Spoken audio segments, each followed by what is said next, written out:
Hi PWHL fans. We're a little bit more over halfway in the season now and about a week and a half away from the trade deadline, so I thought it would be fun to talk about some bold ideas that may happen later on in the season or later on in the future. Recently I asked the fans to submit some hot takes over on my Instagram and X. If you don't follow me on those platforms, make sure you do. So I decided to pick out some of my favorites and talk about it, whether I agree or disagree with the hot take.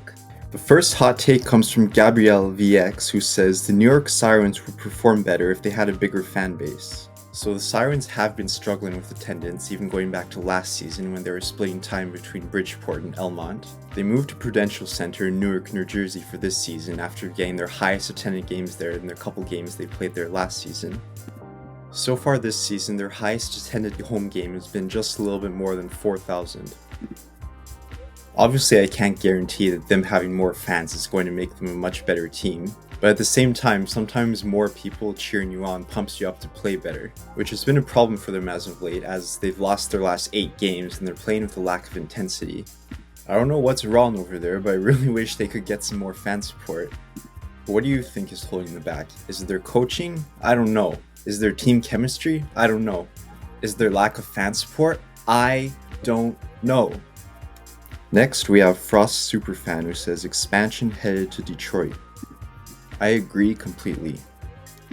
The league is returning to Detroit this season after being their first neutral site game last season, where 13,000 plus fans showed up to watch, which at the time broke a United States women's hockey attendance record. This time around they'll have 2 new teams playing in Detroit, which New York and Minnesota will be facing each other then, whereas last season Boston played Ottawa. The concern I have is that the fan interest for New York doesn't seem to be super high, so maybe the audience won't be as big as it was last season, but I know that Detroit is a big sports city and the appetite for hockey there is big. Expect Detroit to be one of the new teams next season. We'll be finding out more news in the next few weeks. Next one comes from CO_Boudreau2, who says, thoughts on Calgary/Edmonton and Seattle/Denver being the cities that get expansion teams. So all of Seattle, Denver, and Edmonton got great crowds to come out and watch. Around 12,000 plus for Seattle, 14,000 plus for Denver, and 17,000 plus for Edmonton. They're not visiting Calgary this season, but I'll expect them to next season for next season's takeover tour. As of right now, I'm going to have to disagree with this take. While each Seattle, Denver, and Edmonton showed high interest in a team, my concern is that the travel will be a bit too far as of what the teams that we have right now. Although sometimes you may have to take a bit of a risk in order to grow the game, but when the time comes to get teams like these, I'll bet you that Edmonton and Calgary will enter the league together, as well as Seattle along with Vancouver at the same time. Denver may enter the league on their own as we get further into that region. The fans of that game even started chanting "We won a team" after the attendance number was announced. I'm curious to know where you think expansion will take place though. My prediction before the season was that it was going to be Quebec City and Detroit, but I don't know if that will grow the game as much as I think it should. I think it's very likely that they add a team that's more in the central region. I'm curious to know how the St. Louis game is going to pan out. Next up we have Yvonne M. Harding, who says Maggie Connors to New York for Ali Simpson. I can't agree with this take, I'm going to have to disagree. This would be a great trade for Toronto because it would give them a 7th D when they only have 6 right now currently on the active roster. But I think that New York has high hopes for Simpson. Maggie Connors just hasn't been producing this season. I can still see Maggie Connors going to New York in a trade, just it will be in a different package. This season with Toronto, she's had a very diminished role, getting sometimes only 4 to 5 minutes of ice time playing on the 4th line. Last season, she got 3 goals and 3 assists and was a +2 in 24 games played. So far this season, she only has 1 goal and is a -7 in 21 games.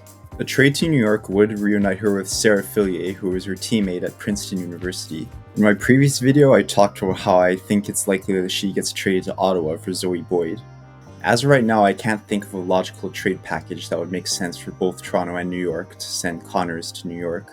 If I had to make a prediction, I think it's likely if she were to go there, it'd be for either Taylor Girard, who since New York trade for her hasn't really worked out, or even possibly Olivia Knowles, who was signed by New York this season, after being with Toronto last season and starting the season as a reserve player for Toronto. And now we have Maya, who says Blair Turnbull is one of the most underrated players in the league. It might not reflect in her points, but she's consistently battling hard each game and makes really great productive plays that lead to chances. I completely agree with this one. If you watch her play, you'll notice that she skates hard every single shift, and is one of the better two-way players in the game. Her stats may not show it, but she's a fantastic leader for this Toronto Scepters team. I think that any young girl who aspires to become a pro hockey player should watch Blair Turnbull play and aspire to be like her. Definitely a very underrated player and not talked about as much as she probably should be. She's their team captain for a reason. Lastly, we have Kelsey Durham, who says, "I can see Boston in the finals again this season." I agree with this 110%. Going into this season, Boston was actually my pick to win the Walter Cup. Looking at their roster going into the season, they looked like they had the perfect combination of physicality, defense, and goaltending, which, in the playoffs, that often wins you championships. Earlier on, scoring was a major struggle for them, which was resulting in them losing a lot of games. And they spent a lot of time out of the playoff picture, which was making me think that maybe my prediction was going to be very wrong. But as of late, the team has really found their game and came very close to winning 5 straight, unfortunately losing to Montreal in the duel at the top at Bell Center. If you don't remember, Alina Mueller took a hit to the head from Minnesota's Maggie Flaherty in just the second game of the season, which caused her to miss the next game. I think that play could have gotten her a slight injury, as she didn't record a single point until the team's 9th game of the season. But ever since then, she's been on a massive roll and has recorded a point in almost every game since then. And also, team captain Hillary Knight has really picked up her play this season. It turns out that last season she was battling an apparent foot injury, which caused her to possibly not produce as much as we would have been accustomed to her to. This season she already has 17 points in 20 games played with 10 more to go. And I can't forget about the addition of Jill Saulnier via trade, who's paid out brilliantly for the team. She just plays with this edge that clearly wasn't being shown in New York, but has come out massively since coming to Boston. And don't get me started on Erin Frankel. She's still only 25 and one of the youngest starting goalies in the league, but she's playing like she's a long-time veteran. She's definitely going to be a key factor if this team goes all the way, as she's bailed them out many times. If you're a young up-and-coming goalie, you have to watch Frankel play. As of right now, this team is looking very complete from top to bottom, and I'm going to stick with my gut and say they're going to win it all this season. So those are my thoughts and opinions on some of the hot takes that you had to share. If you enjoyed the video, please leave it a like, that's the best way to show your support. And don't forget to hit that subscribe button so you don't miss any of my new uploads. And don't be afraid to leave a comment below as well.